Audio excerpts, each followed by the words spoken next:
Hello guys, welcome back to the Beastie Room. Now we're going to have another rehouse today of a very friendly spider. So this is going to be part of our beginner friendly spiders, and we've had a lot of people request this one, and it is in fact one of my favourite spiders, and that is the Brachypelma albiceps, or the golden red rump. So we've got one of our adult females. We're going to move her over into this. Now, you know, we normally go for the slightly higher ones, but you know what it's like? Sometimes we've got to use whatever we've got available. And this is, in fact, the shorter version. So this is the 20 by 30 by 30. Normally we would go all the 30s.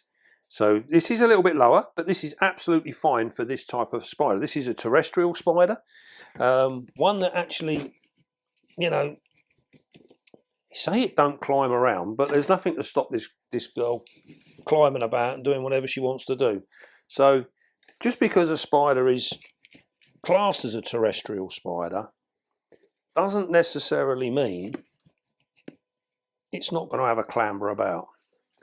Now, one of the things that was interesting actually, and we get asked this a lot, is, you know, why is my spider climbing around on the roof of its enclosure? Well, the simple question is, you know, the simple answer is really, who knows?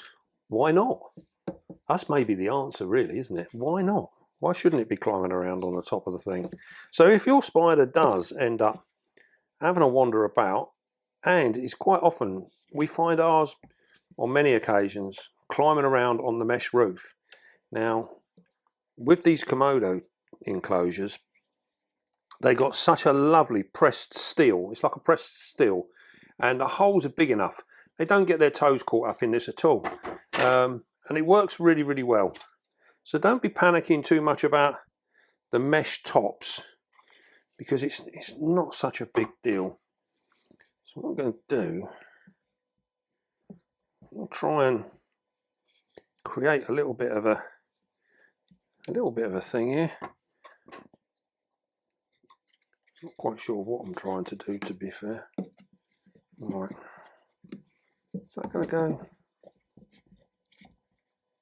Actually, we'll do it like that.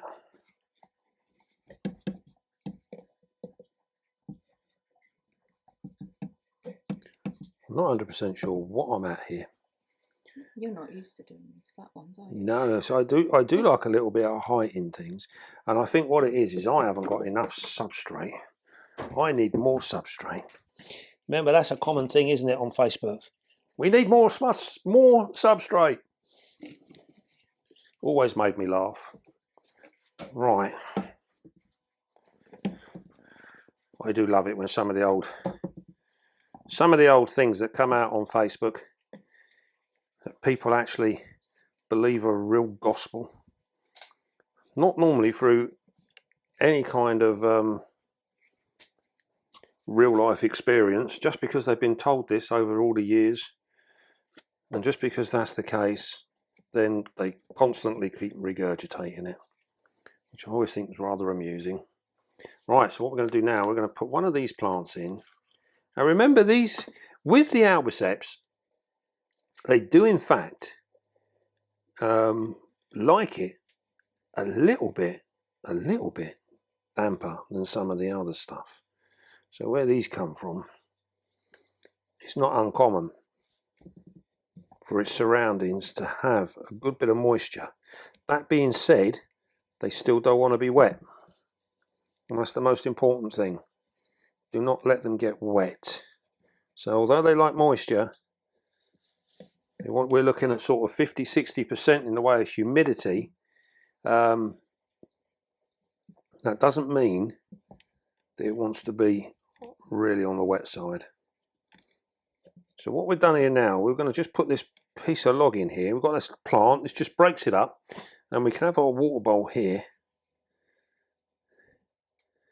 And hopefully we're putting the water bowl in a position where the she's not going to get, if I can turn that around, So what we're trying to achieve here, we're trying to achieve a little bit of a retreat in here, and by putting this up the top, that makes that a little bit tighter to get in there, which should in theory give it a little bit of confidence and a bit of security as well, so that it can go underneath here and do its own thing. It's not going to need much else in there. So we're going to put a bit of water in the bowl. We don't need to water our plant because our plants have been sat out in the garden. It's just getting cold now, and we had a lot of rain the other day, so they took an absolute soaking, and we don't need to water that anymore. It is well and truly saturated already. So that is going to be it. A nice simple enclosure, and hopefully what we're hoping for is our spider's going to sit out on this sort of stuff here. So what we're going to do, we're going to pick that up here, put that on a corner of the table like so. It's not going to go anywhere. Perfectly fine. Tuck Susan away in the corner. Nobody puts baby in the corner. Nobody put Susan in the corner. Right. What we're going to do, we're going to have our nice piece of stuff here. Now these really are an absolutely beautiful spider. So what we're going to do, although they're nice and friendly, and you can handle these if you so wish, just remember, just because everyone says they're really friendly, always test your spider first before you go and pick it up, because it may well see you as food and it may react in such a way. And if that is the case, it's going to spin around and bite your finger. So I would always, if you do intend on handling one with your bare hands, just touch it with the brush or something. See how she reacted to that? You see? She turned immediately to it. Now we didn't see any aggression there, but that could have quite easily, that was more of a startled reaction. She wasn't sure what was going on. If that had been a food reaction, she would have grabbed the brush straight away. And that could have well been your finger. So always let them know you're here. This is very much like tack training that we do with reptiles and things like that. So all we're doing is we're just giving her a little bit of a tickle. And we're just going to get her to come up onto the log. She's pretty much doing this at her own pace. There you go. There you go. Now look at that carapace. That gorgeous, like creamy blonde carapace. Absolutely amazing. This is one of the things that really sets this spider apart. Now, this girl here, she hasn't long molted out, and her legs are quite grey. But when they very first molt out, the legs are like jet black. They're beautiful. And look at that abdomen. The red setae on that abdomen really shines out with the jet black underneath. And you can see there by looking at her abdomen, she is not stressed or been stressed in any way whatsoever. She is looking absolutely fabulous. What we're going to do, we're going to try and get a couple of pictures. But she is absolutely lovely. Now, as we said, these are a very good beginner spider in the fact that they're very docile, they're very easy to care for. If you keep them warm enough, they have no problems with appetite.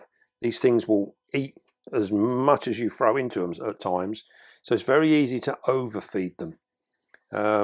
This one here, this is a good sized abdomen on this. So she is in a point now where she is ready to be paired. And it would be nice to find a male. We have got a sub male, but he's a little bit behind. He's probably not going to be ready for this time round. I wouldn't mind betting she'd probably molt out before he was ready. So if anyone has a ready, mature male already, then that would definitely be worth some interest, and we could see what we could do with that. But she is absolutely fabulous.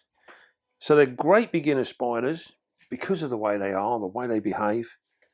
And they just really are something else. Now, as we said, they're very, very nice and easy. Oh, look at that. Very, very nice and easy in their temperament. Just remember though, you know, like we said in the beginning, if you are going to move it, you know, touch it with something first. You want to keep it like that? So then, temperature wise, we're looking at keeping this spider. I like to keep ours a little bit on the warm side, so I like them up there at sort of 80 degrees, and they seem to do really, really well. They really appreciate the heat. All of the brackies do, and these are no exception.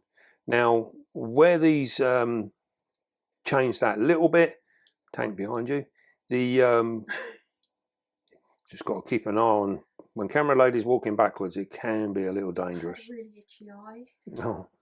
And I was on Zoom. Oh, rightio. Sorry. Okay. Remember, walking and talking, dodgy. So yes, so these guys do like a little bit more in the way of moisture. So we're looking at 50–60%. And this is pretty much where I keep all of my brackies. I think they all benefit from a little bit.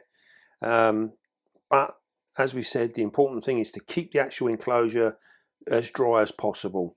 By adding our plant in here, we put one of these succulent plants in. We can just put a little bit of water in there every now and again when it needs it. We don't need to be watering the enclosure to maintain that 50–60%. You know, don't get too hung up on that, as anywhere around there is going to be fine. As long as your enclosure is not wet, your spider is going to be fine. So we will just keep an eye on this plant, give it a little bit of water. That might literally be a case that we only do it once every week. We might do it once every 10 days or so. It is entirely down to our plant. If our plant is drying out, then we need to add a little bit of water. And that is how we run our moisture content in our enclosures for these particular spiders. It's the easiest and safest way of doing it. So although there's a recommendation of 50–60% humidity, we don't need to be chasing that. Yeah, relax on it. There's no need to be chasing it. So we can just concentrate on keeping a nice steady thing. And if that means just watering once a month, that's all you need to do. Yeah, don't be chasing them numbers. So then, so we're going to keep them nice and warm. We're going to add that little bit of moisture in there as well. Food wise, these will take just about anything that is on the open market for our spiders. So that includes all your roaches, large crickets. The only thing I would say about spiders like this is an adult female, and she will appreciate something in the region of a large cricket upwards in size of food items. Don't go giving them tiny little crickets, you know, it's just not worth it. So a nice large cricket upwards is the way to go. They'll take roaches of all descriptions, they'll take locusts, anything like that. These guys will mop them up. They're really not fussy about what you give them to feed.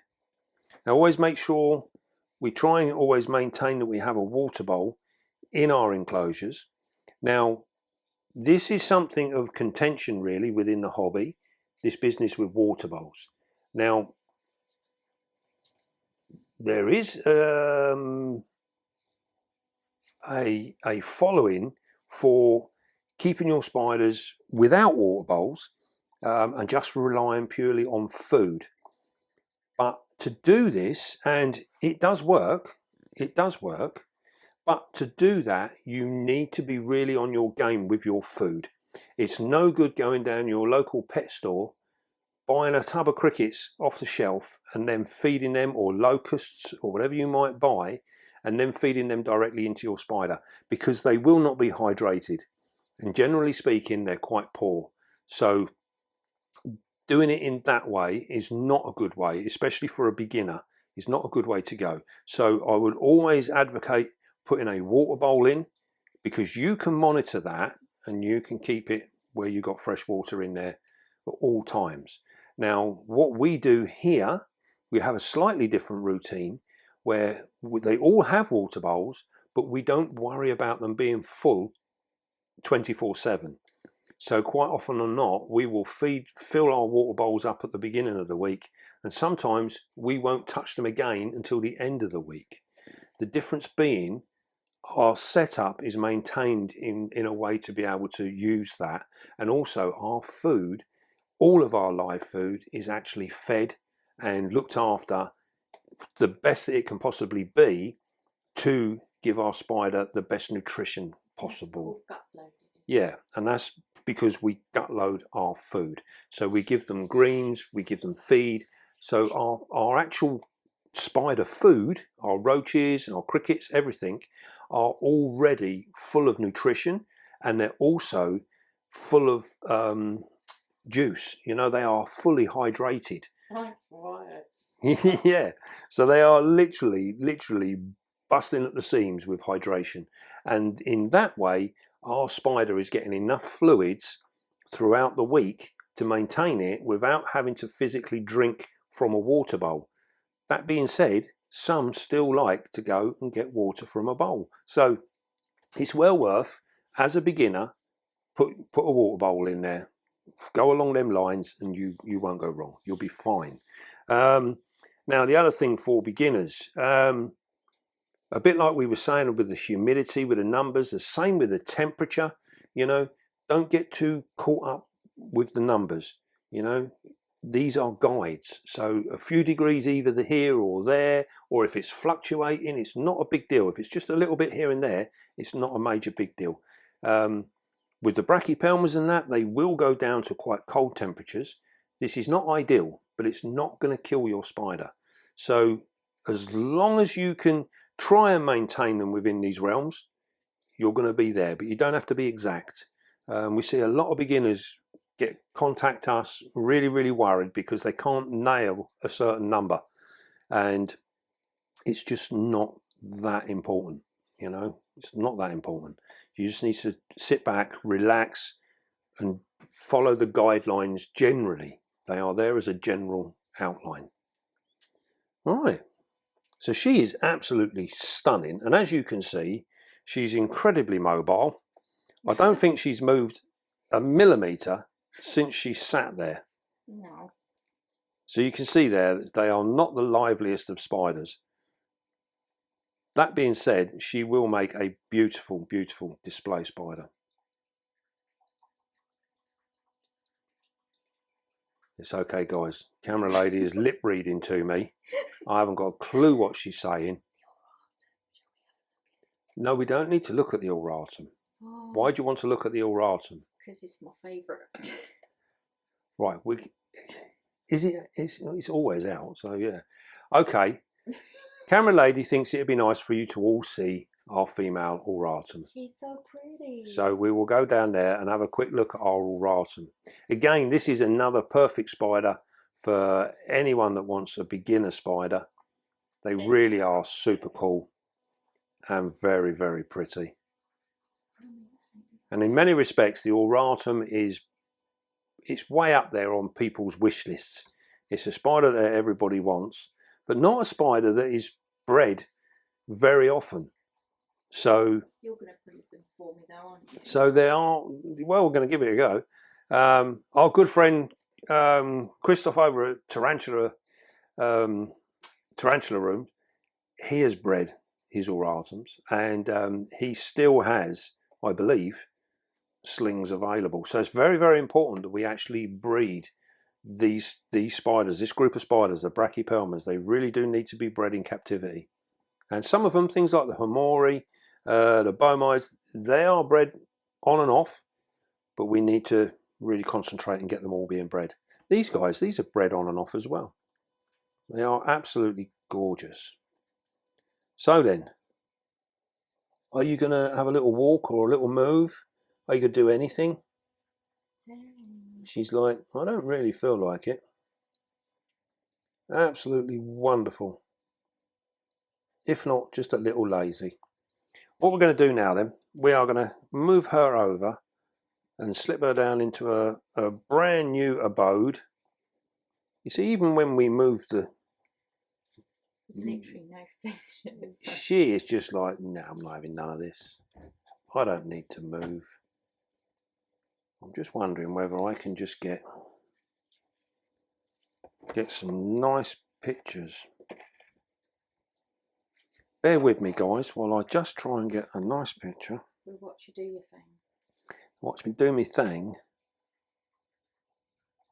It's really incredible, actually, to see how that setae just pops up. And as you can see by what we're doing here now, these are just so easy going. Very, very pretty. Right. Let's see if we can't get her into her enclosure. I think you might struggle with this one, baby. Yeah, do you think so? Yeah. What we're going to do, we're just going to give her a little tickle. There's no fear of her falling off of this. They have got such good grip. They don't get enough credit, do they, really? No. What there is a fear of is me dying of old age before she actually reaches the bottom of this piece of wood. That is a real possibility. Even keeping her warm won't make her move any faster. She's like, you are asking me to go head first into a very strange environment. There we go. There we go. There she is. Just take your time. It's all right. We've got all the time in the world. There we go.